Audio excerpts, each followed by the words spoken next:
So yesterday was the second weekend, maybe third day, second day that the winter warm-up sale. We extended it because last Saturday we were competing with the town meeting here in Ipswich.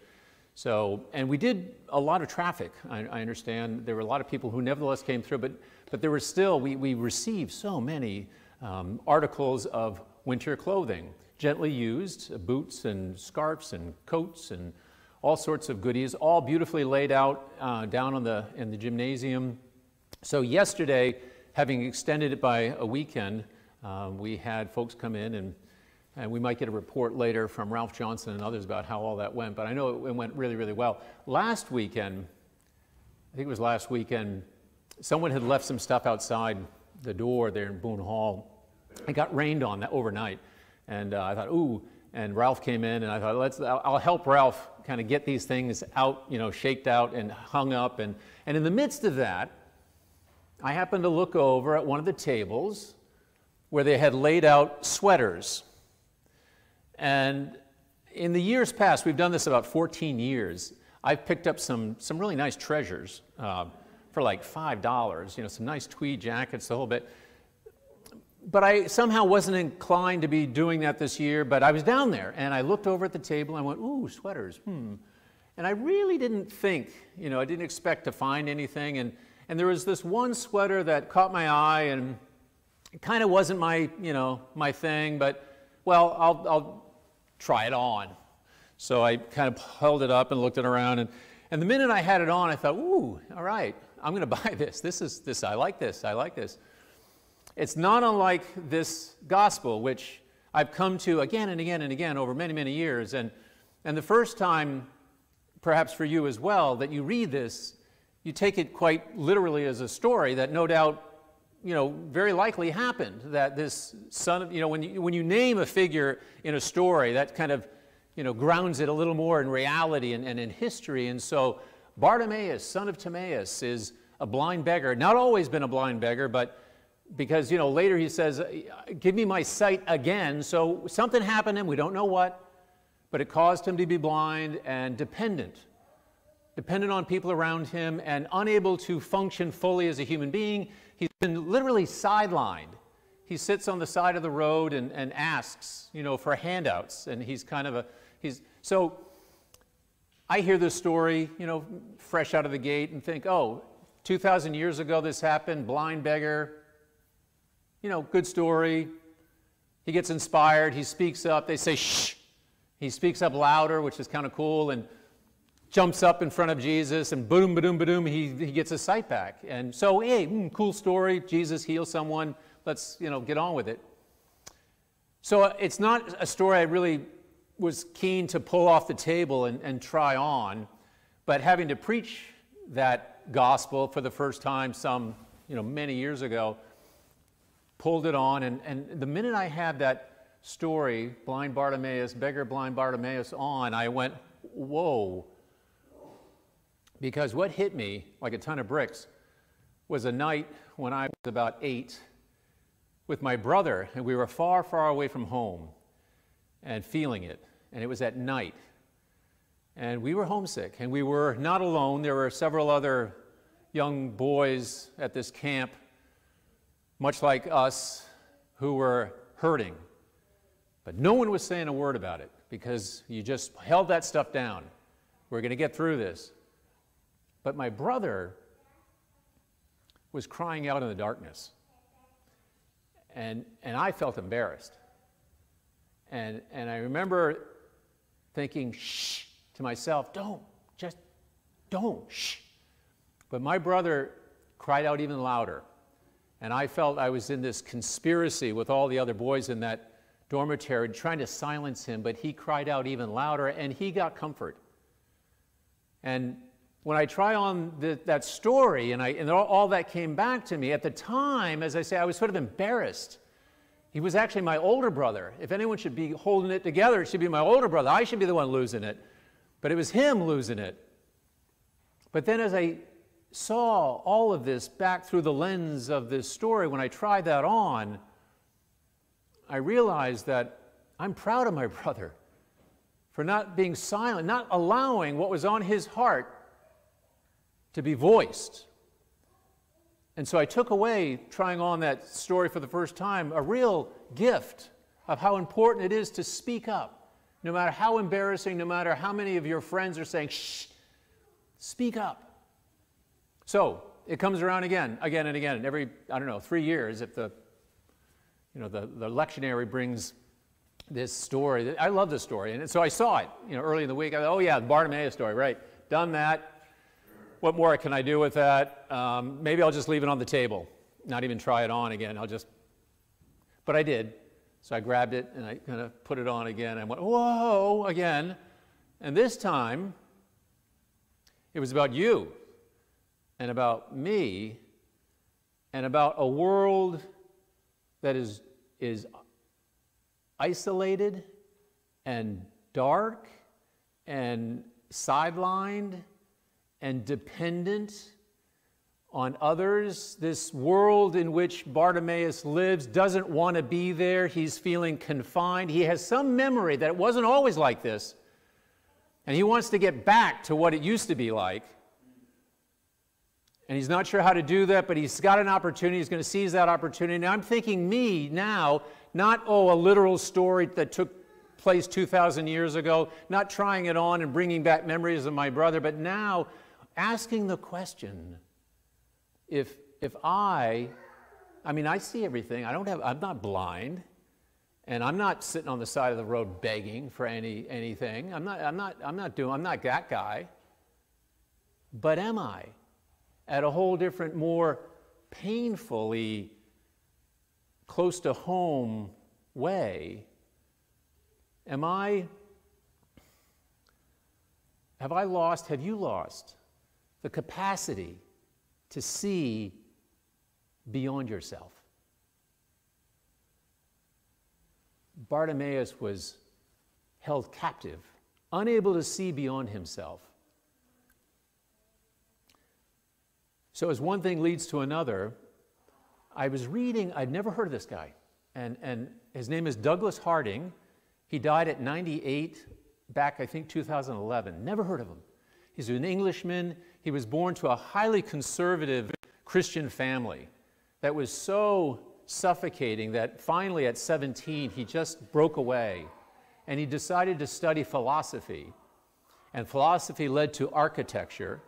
And architecture led him to India, where he practiced his craft, building buildings. And while he was there, he experienced, as it happens, they say that sometimes being in the Himalayas is highly conducive to visions.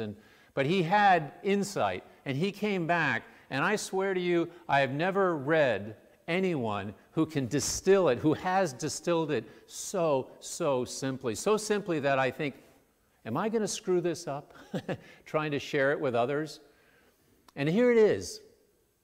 When you think about this capacity within us that perhaps we've temporarily lost to see beyond ourselves, Douglas Harding puts it in this way, and it rhymes. He says, there's part of us that's face, and there's a part of us infinitely more about us that is space. Okay? Face, space. So he says the first stage of life, we're all born as babies into this world, and we are boundless. Boundless. Puts it that simply, we are boundless. That's who we are. And then as we grow a little older, we begin to hear from our adults that who we really are is the object we see in the mirror, face. But at that age, we're still like, maybe, but mostly we're still boundless. We're still boundless. Maybe that little face over there has something to do with me, and that's who I am. But no, mostly I'm still boundless. And then we get to be an adult. And at that level, we substitute space for face. And no longer are we anything but face. And in that place, we become the blind beggar. Because in that space, we have nothing to call upon anymore than reaching out, even greedily, to the world around us to say, me, feed me, feed me. This is all I am. So please, I need you. And Douglas Harding affirms and knows, as like a scientist would know, based on experience, that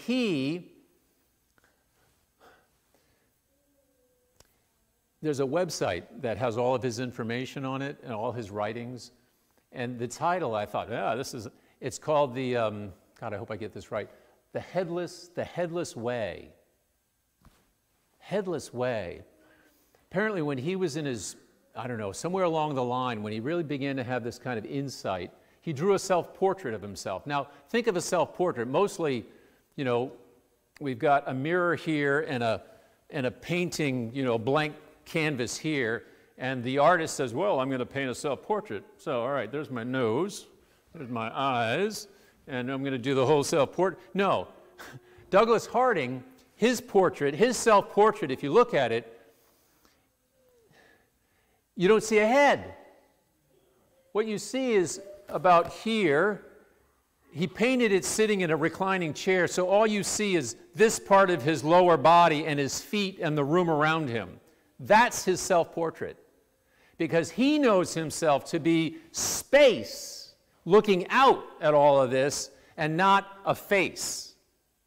You get that? It's profound and simple that you and I, in the beginning, were boundless. And that capacity to be boundless, in that is right now, you look out, right now I'm looking out, here's my self-portrait, I can't see my face, thank God. I'm looking out, and everything I see comes within my embrace. So when you are boundless, you have the capacity to take all the world around you into your heart. If you're just face, you've lost that capacity. And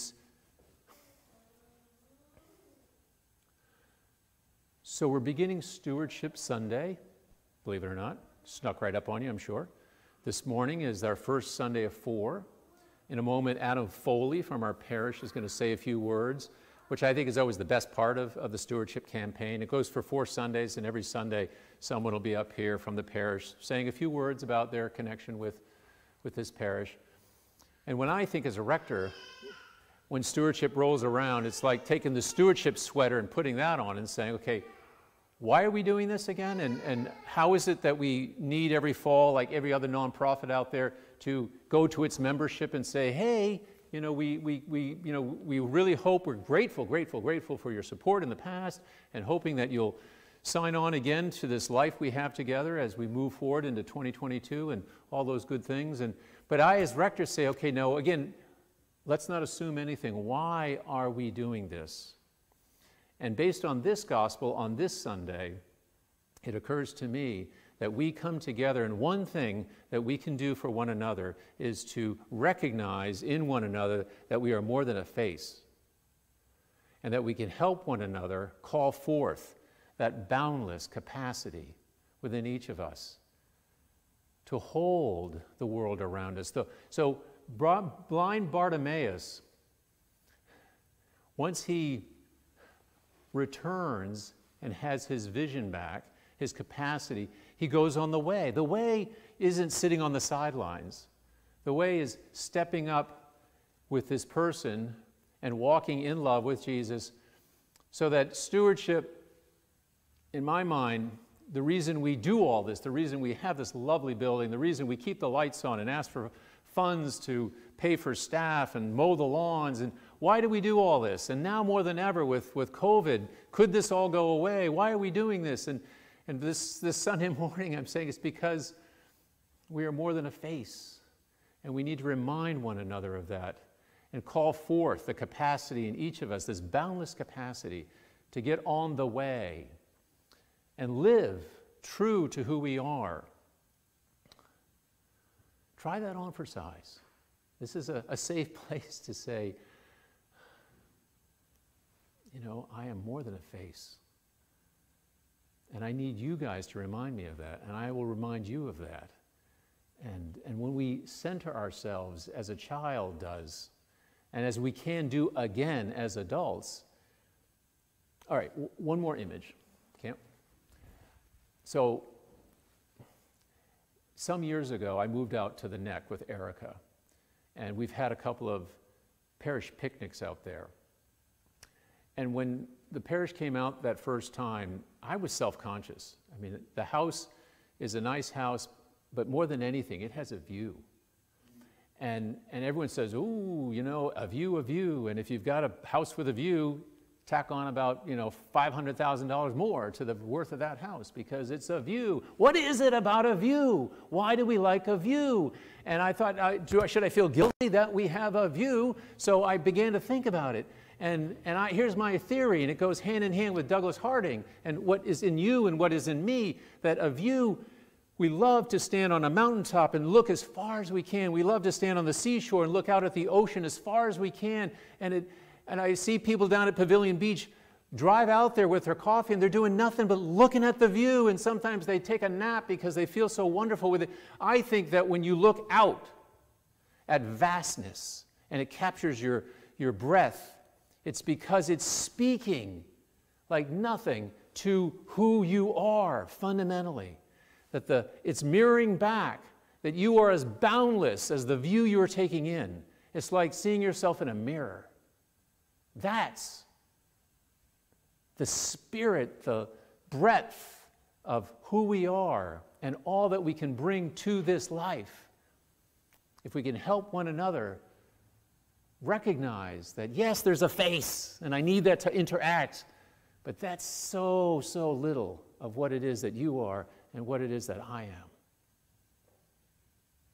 Maybe that's why we're here, to remind one another we are boundless.